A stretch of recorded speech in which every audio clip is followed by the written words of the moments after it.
નમસ્કાર વિદ્યાર્થી મિત્રો, સ્વાગત છે આપણી આ યુટ્યુબ ચેનલમાં। હું જગદીશ સર અને સ્વાગત કરું છું તમારું આ ચેનલમાં। મિત્રો, જવાહર નવોદય વિદ્યાલય પ્રવેશ પરીક્ષા ધોરણ 6 વર્ષ 2026ની જે તારીખ 13 ડિસેમ્બરના પરીક્ષા લેવામાં આવેલી એ પરીક્ષાનું પેપર સોલ્યુશન આપણે સોલ્વ કરીશું। આજે ગણિત વિભાગનું, અગાઉ આપણે ફકરા વિભાગ અને આકૃતિ વિભાગનું સોલ્યુશન કરી દીધેલ છે। જો તમે એ વિડીયો ન જોયો તો મારી યુટ્યુબ ચેનલ ઉપર તમે એ વિડીયો જોઈ લેજો, અથવા આ વિડીયોની નીચે ડિસ્ક્રિપ્શનમાં હું આની લિંક આપી દઈશ। તમે તમારા જવાબ શોધી, તમારા જવાબ ચેક કરી અને ગણતરી કરી લેજો કે કેટલા તમારા સાચા પડે છે। ચાલો મિત્રો, આજના વિડીયોમાં આપણે ગણિત વિભાગનું સોલ્યુશન કરીશું। ફટાફટ આપણે વધુ ટાઈમ નહીં લઈ ગઈએ, જેથી કરીને વિડીયો લાંબો થાય। આપણે ટૂંકમાં જ જવાબ આપણે શોધતા આવશું અને એનો જવાબ તમને જણાવતો આવીશ। તો સૌથી પહેલો પ્રશ્ન છે, 1 અને 11 વચ્ચે કેટલી અવિભાજ્ય સંખ્યાઓ આવે? મિત્રો, અવિભાજ્ય સંખ્યાઓ આપણે ભણ્યા હતા કે 1 અને 11 વચ્ચે તો બે અવિભાજ્ય સંખ્યા છે, 3 છે, 5 છે અને 7 છે। 9 નથી અને 11 તો આવે જ નહીં, કારણ કે 11ની વચ્ચે તો કેટલી થાય છે? 4 થાય છે, બરાબર। તો કેટલી સંખ્યાઓ આવે? બી 4, બરાબર મિત્રો। ત્યારબાદ છે બીજો પ્રશ્ન છે આપણી પાસે, 999 અને 9999 એનું ગુણનફળ એટલે ગુણાકાર। મિત્રો, આ લાંબો ગુણાકાર અહીંયા પોસિબલ નથી, શક્ય નથી, પણ મેં એ પ્રમાણે કર્યો છે। એ પ્રમાણે આનો જવાબ આવે છે મિત્રો, કેટલો આવે છે ખબર છે? 99,89,001 એટલે આનો જે જવાબ છે ને સી આવશે, 99,89,001, બરાબર। તો શું આવશે જવાબ? 99,89,001, બરાબર। સી આવશે, આનો જવાબ સી આવશે। ચાલો નેક્સ્ટ પ્રશ્ન જોઈએ, 43મા નંબરનો પ્રશ્ન। 43મા નંબરનો પ્રશ્ન છે મિત્રો, 0.2 તથા 0.03 નું ગુણનફળ કેટલું? એટલે મિત્રો 0.2 અને 0.3 એટલે આપણે જોઈએ 2 ગુણ્યા 3 એટલે 6 થાય। પછી અહીંયા 2 નંબર પછી દશાંશ છે, અહીંયા 1 નંબર પછી છે, તો આપણે આવી રીતે અહીંયા રાખી દઈએ, 6 પછી 1 અને આ 2 તો 3, 1, 2 ને 3 પછી એટલે 0.06 એટલે એ નંબરનો વિકલ્પ આનો સાચો જવાબ આવશે, બરાબર। પછી જે મિત્રો 64ના બધા જ ગુણનખંડોનું યોગફળ, ગુણનખંડો એટલે એના અવયવ, ગુણનખંડો એટલે અવયવ, બરાબર। એનો આપણે પછી સરવાળો કરવાનો। 64ના ગુણનખંડો એટલે આપણે ખબર છે, 64ના ગુણનખંડો આપણે મેં તમને સમજાવ્યું હતું મિત્રો, 64 એકા 64, પછી 2 ગુણ્યા 32 64, પછી 3 થી ન થાય 16 ચોક 64, 4 ગુણ્યા 16 64 અને 8 8 64, બરાબર। 8 8 64 તો 64 પછી 2 4 1 32 16 અને 8, 2 વાર છે 8, આ બધાનો આપણે સરવાળો કરીએ ને બધો, તો 1 વત્તા 2 વત્તા શું હતું? 4 હતું, બરાબર। 4 વત્તા પછી શું 8 હતો, બરાબર। 8 8 64 એટલું, પછી શું હતું? 16 હતું અને પછી 32 હતું, બરાબર। અને પછી છેલ્લે 64, આ બધાનો સરવાળો કેટલો મિત્રો થાય છે? 127 સરવાળો થાય છે આ બધાના ગુણનખંડોનું યોગફળ એટલે સરવાળો 127। તો આનો 44માનો જવાબ આવશે 127, બરાબર। નેક્સ્ટ પ્રશ્ન આપણે જઈશું 45મો, 20 અને 30નું મોટું સર્વગત એટલે સમાન ગુણખંડ, 20 અને 30નું શું કહેવાય આપણે મિત્રો? શું કરવાનું છે? મોટું સર્વગત એટલે મોટો અવયવ કયો છે? તો મિત્રો આપણે ભણ્યા છીએ અવયવ, સામાન્ય અવયવ આપણે ભણ્યા છીએ, 20નું અને 30નું, બરાબર। આવી રીતે આમ 1 પછી 2 સોરી આપણે આ 20નો જોઈએ છીએ, 20નો 1થી ભાગાઈ શકાય, 2થી થાય, પછી 3ના થાય, 4 5 10 અને છેલ્લે 20, સૌથી મોટો 20, બરાબર। પછી 30નો 1 2 3 અહીંયા કરીએ 30નું આપણે તો 1 2 3, પછી 4થી ના આવે, 5 36, પછી 10 તેરી 30, 15 દુ 30 અને 30 દુ 30 31। તો મિત્રો આ બંનેમાં જે સરખો આવે છે ને એ 10 આવે છે, સામાન્ય અવયવ।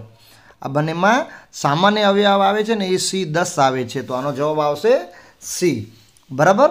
પછી 46મા નંબરનો પ્રશ્ન છે મિત્રો, આ બધાનો આ સરવાળો કરવાનો આ ત્રણનો અને એનામાંથી માઇનસ કરી નાખીએ, એટલે મેં અગાઉ કરી લીધેલું છે એનો જવાબ। તો આનો જે જવાબ મિત્રો આવે છે ને એ બી આવે છે। શું આવે છે? 674.4938, બરાબર, અહીંયા શક્ય નથી કે સરવાળો કરવાનો, બરાબર. તો આ તો 46નો જવાબ આવશે બી અને આનો જવાબ છે સી, બરાબર. ચાલો નેક્સ્ટ જોઈએ 47મો નંબરનો પ્રશ્ન. 47મા નંબરનો પ્રશ્ન છે 0.1 ગુણ્યા 0.1 એટલે 1 ગુણ્યા 1 ગુણ્યા 1 થાય, બરાબર. અહીંયા 1 પછી છે, અહીંયા શું છે 3 1 અને 1, બરાબર. 1 નંબર પછી દશાંશ છે, અહીંયા 1 નંબર પછી દશાંશ છે, તો અહીંયા પણ 1 નંબર, તો કુલ 3 દશાંશ છે. તો અહીંયા આપણે જોઈએ 0.001 બી જવાબ આવશે આનો, બરાબર.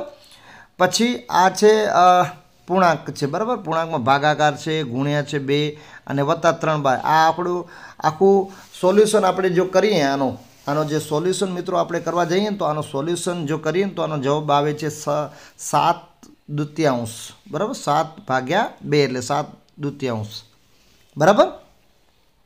તો સી આવશે આનો જવાબ. 48માનો જવાબ આવશે સી.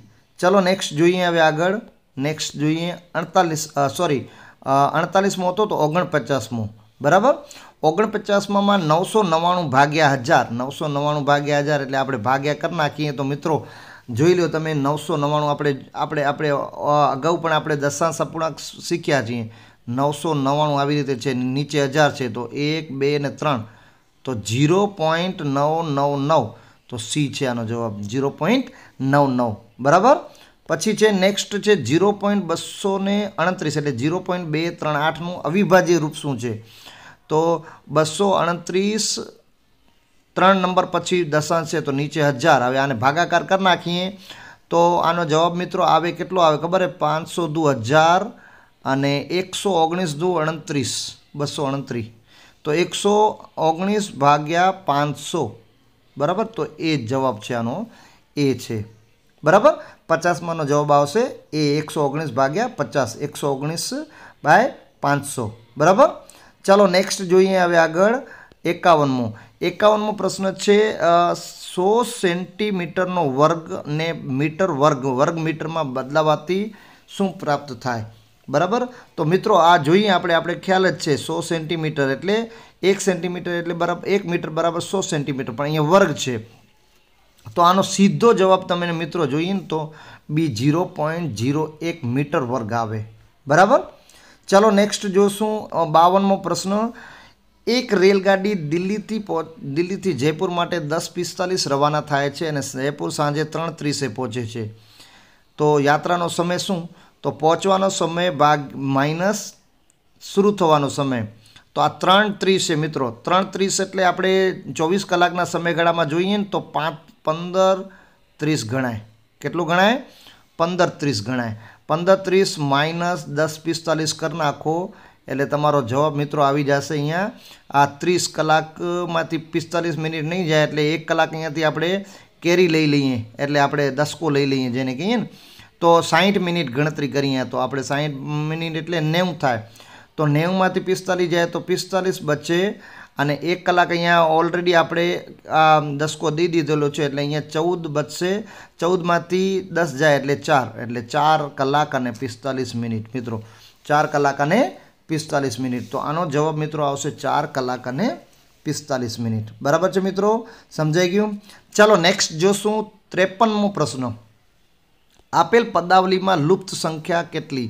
58,394 -86 મિત્રો આ છે ને આ સોલ્વ કરી અને અહીંયા ધારો કે કોઈ સંખ્યા લઈ લેવાની x y ગુણ્યા 86, x લઈ લો y લઈ લો કોઈ પણ, બરાબર. પછી જે સંખ્યા હોય ને આમાંથી આનો જે જવાબ આવે ને એને ભાગ્યા 86 કરી નાખવાના. એટલે એને જે ભાગ્યા કરી 86 કરશું ને મિત્રો તો આપણો જવાબ આનો આવશે 677 જવાબ આવે છે. મેં અગાઉ કરી લીધેલો છે તો આનો જવાબ આવશે 677, બરાબર. ત્યારબાદ છે મિત્રો 54મો નંબર. એક બોક્સમાં 500 ઈંડા હતા, તેમાંથી 3/25 ઈંડા તૂટેલા નીકળ્યા. કુલ ઈંડાઓનો 1.5 ભાગ મહેમાનો માટે રાખવામાં આવ્યો. હવે 500 ગુણ્યા 3/25, બરાબર. તો 25ને આપણે 500 વડે ભાગી નાખીએ તો 20 ગુણ્યા 30 એટલે 60.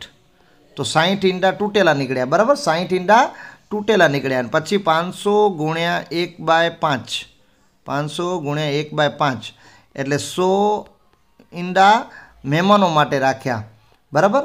તો 60 અને 100, 100 વત્તા 160, સોરી 100 વત્તા 60 એટલે 160 ઈંડા આપણે શું કર્યો, બોક્સમાં 500 હતા, 500માંથી 160 બાદબાકી કરી નાખીએ, 500માંથી 160 બાદબાકી કરી નાખીએ તો આપણે મિત્રો કેટલા મળશે ને 340 મળશે. તો શેષ વધેલા ઈંડાઓની સંખ્યા કેટલી, 340. તો આનો જવાબ આવશે મિત્રો સી, 340. ચાલો નેક્સ્ટ જોઈશું 55મો નંબર પ્રશ્ન. 55 નંબરનો પ્રશ્ન જોઈએ આપણે. એક દુકાનદારે 200 રૂપિયાની ઘડિયાળ ખરીદ કિંમત 200 રૂપિયા અને 40ના લાભમાં તે વેચી. તો મિત્રો અહીંયા દેખીતું છે 200માં ખરીદ કિંમત છે ને 40 લાભ લીધો, તો 200 વત્તા 40, તો દિવાલ ઘડિયાળની વેચાણ મૂલ્ય કેટલી, તો 240 દેખાય જ છે અહીંયા રૂપિયા 240. તો સી જવાબ આવશે, બરાબર. એક ફળ વિક્રેતાએ રૂપિયા 1500ના સફર વેચાતા લીધા અને તેની પોતાની દુકાન માટે લાવવા 100 ખર્ચ કર્યા. ખર્ચ એટલે વધારાનો ખર્ચ એટલે ખરાજાત આપણે કહીએ છીએ. તો 1500 વત્તા 100 એટલે 1600. હવે 1600 રૂપિયા એને કુલ સફરજન ખરીદ કિંમત છે, બરાબર. અને કુલ વેચ્યા 2236. હવે 2236માંથી આપણે 1600 માઇનસ કરીએ મિત્રો, તો કેટલો જવાબ આવશે, 6, 3, 12માંથી 6 જાય તો 6 અને 1માંથી 1 શૂન્ય એટલે 636. આનો જવાબ આવશે બી, 636, બરાબર. 56નો જવાબ આવશે 636. ત્યારબાદ નેક્સ્ટ પ્રશ્ન જોઈશું 57મા નંબરનો પ્રશ્ન. એક પંચભુજ એટલે મિત્રો પંચભુજ થોડોક તમને સમજવું પડશે. ભુજા જેની 5 ભુજા એટલે 5 છે સાઈડો, બરાબર. સાઈડો 5 છે, જેનો ઘેરાવો પરિધિ 80 સેન્ટીમીટર અને તેની 4 ભુજાઓની લંબાઈનો યોગ 63 સેન્ટીમીટર છે. તો આનો જવાબ મિત્રો અત્યારે સોલ્યુશનમાં હું તમને જણાવવા જઈશ ને તો બહુ અઘરો લાંબો થઈ જશે. મેં એનું સોલ્યુશન કર્યું ને જે, તો 4 ભુજાઓની લંબાઈનો યોગ 63 સેન્ટીમીટર છે. તો આમાંથી આપણે 80માંથી 63 કાઢી નાખીએ, બાદબાકી કાઢી નાખીએ, તો જે ચોથી જે તેની 5મી ભુજા છે 80માંથી ડાયરેક્ટ 63 સીધો પૂછેલો છે તો 17, બરાબર.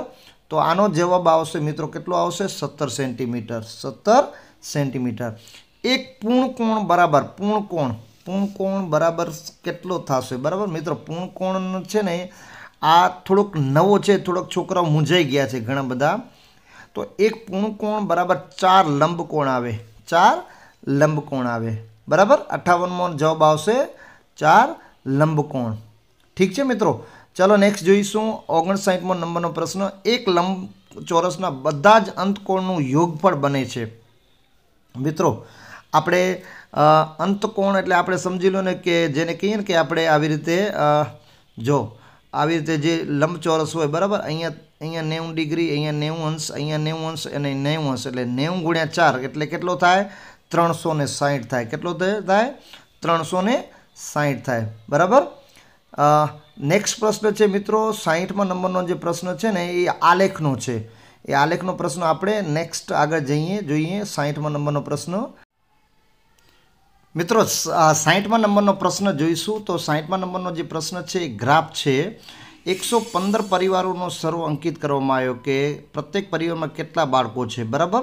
તે અંકને આલેખમાં. તો મિત્રો અહીંયા જો અહીંયા બાળકોની સંખ્યા 20 પરિવારમાં 1 બાળકની સંખ્યા છે, 30 પરિવારમાં 2 બાળકની સંખ્યા છે, 35 પરિવારમાં 3 છે અને 5 પરિવારમાં 4. એમ બધું આપણે ગણતરી કરીએ ને તો કેટલા થાય છે, 5 વત્તા 20 વત્તા પછી 30 વત્તા 35, બરાબર.